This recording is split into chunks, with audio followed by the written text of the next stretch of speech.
దేవకీదేవిని కారాగారమునందుంచాడు. కృష్ణ పరమాత్మ లోపల పెరుగుతున్నారు. నిజంగా కృష్ణావతారం ఆవిర్భవించేటటువంటి సమయం ఆసన్నమవుతోంది. ఇక్కడ కంసుడి పరిస్థితి మహాదారుణంగా ఉంది. ఏ నిమిషానికి ఆ నిమిషమే భయం. ఒక రోజు అనుకున్నట్ట ఇంకా సుఖం లేదు, చంపేస్తాను, అసలు గొడవ వదిలిపోతుంది, నేను ఈ టెన్షన్ పడలేకపోతున్నాను, వీడు ఎప్పుడు పుట్టేస్తాడో, చంపేస్తాను దేవకీదేవిని అనుకున్నాడు. వెళ్ళాడు. లోపల ఉన్నవాడు ఎవరండి? మహామాయా మానుష రూపుడు. ఆ చెల్లెల్ని చూస్తే జాలేసింది. ఇంత పరాక్రమవంతుడు, ఆడపిల్లని చంపనా, గర్భిణిని, ఇంకెందుకు, ఎలాగో పుడతాడు కదా, పుట్టిన తర్వాత చంపేస్తాను అని వెనక్కి వచ్చేసాడు. వెనక్కి వచ్చాడు కానీ నిద్ర పట్టట్లేదు. ఆ రోజే నిద్ర పట్టింది వాడి కర్మ. గాఢ నిద్రలో ఉన్నాడు. భటుల్ని పెట్టాడు, తలుపులు దగ్గరకేశాడు, వాటికి ఇనప గొలుసులేశాడు, వాటిలో మేకులు దింపాడు, తాళాలు వేశాడు, చెవులు బొడ్డులో పెట్టుకున్నాడు. బిడ్డడు ఏడ్చిన తర్వాత ఒక హుకుం జారీ చేశాడు.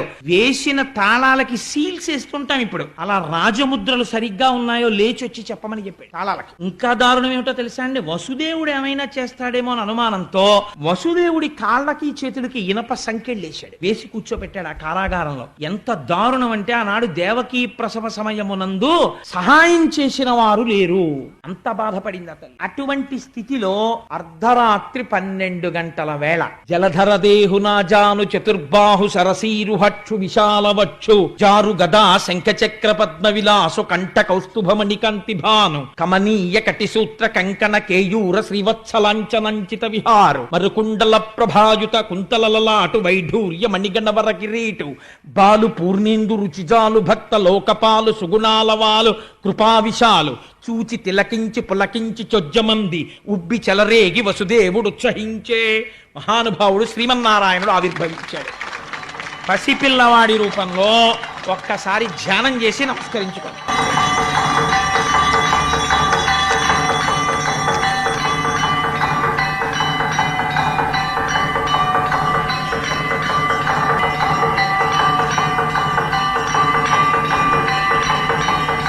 జననం వినడం అంటే దశమస్కంధాంతర్గతంగా ఎంత అదృష్టం. ఇంకివాళ్ళ నుంచి 4 బాహువులతో నల్లటి మొబ్బెలా ఉంటుందో అటువంటి కాంతితో పట్టు పీతాంబరం కట్టుకుని శంఖచక్ర గదా పద్మములను ధరించినటువంటి వాడై మహానుభావుడు మంచి వజ్ర వైఢూర్యములు పొదగబడినటువంటి కిరీటంతో మంచి నల్లటి కుంతలములతో చెవులకు పెట్టుకోబడినటువంటి కర్ణాభరణముల యొక్క కాంతి గండస్థలముల యందు ప్రకాశిస్తూ ఉండగా మెడలో ఆ శ్రీవత్సమ కౌస్తుభం అనేటటువంటి రత్నాన్ని ధరించి శ్రీవత్సమన్న పుట్టుమచ్చతో సమస్త లోకములు కొలిచేటటువంటి పాదపద్మములతో చంటి పిల్లవాడిగా వసుదేవుడికి దర్శనమిచ్చాడు.